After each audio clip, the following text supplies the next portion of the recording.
right, so real quick, I wanted to show you guys how to do this assignment. Not so much the math of it. If you're having trouble with that, either ask me or go back and watch the video from yesterday because it's the same thing. But I literally wanted to show you how the assignment was structured. This is something that I've had for years, and it always seems to happen around Halloween that we're graphing lines. So I have this graphing lines and killing zombies assignment. Basically, there are 12 lines to graph. Each line hits a different zombie, and only one. There's not a line that hits two of them if you do it correctly.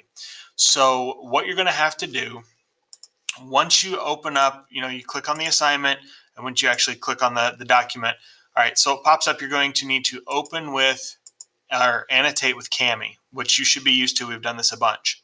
So this is going to pop up the document that you can do all your graphing and stuff on, and then scattered down here, all of these little separate boxes, those are the actual equations of lines I want you guys to be graphing.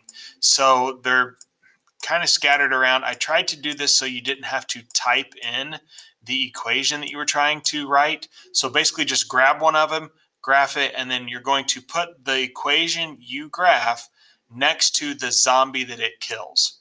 Okay, so this first one here I'm going to do y equals 1/2 x minus 5. So I'm going to go to my drawing tool, and I found that the stroke thickness of 4 works really good. So 1/2 x minus 5. I'm going to start at my y-intercept of -5. And then I'm going to use my slope to count up 1 and 2 to the right. Up 1 and 2 to the right. If you're not using a mouse to do these, I would highly encourage that. It's going to make things so much easier. So I've got my 3 points drawn. Now I'm going to draw my line. So I'm going to go to Shapes, Insert Line. And when I do that, you can pick a different color if you want. I don't really care. Basically, connect your dots here.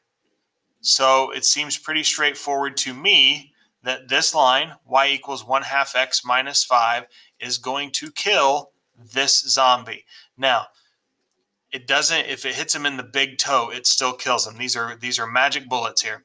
So now what I'm going to do is I'm going to take this equation, 1/2 x minus 5, and I'm going to put it down at the bottom next to this zombie. So this is going to kind of be my answer key. This goes right there. And then you pick a different line and you do this over and over and over 11 more times. You know what? We'll just make it an even 10. I'll do one more.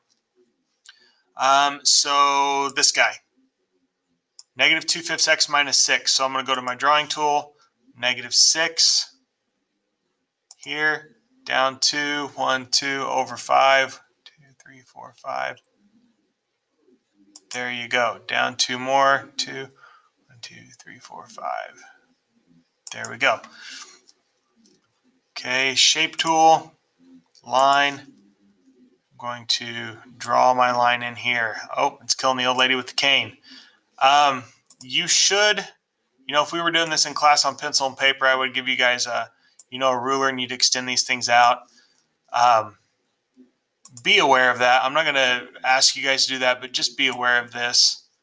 These things extend forever, but the big takeaway here is that these lines don't hit another zombie. They're very strategically placed. So -2x minus 6 is going to go next to the old grandma in the shower cap. Okay, you've got 10 more of these to do.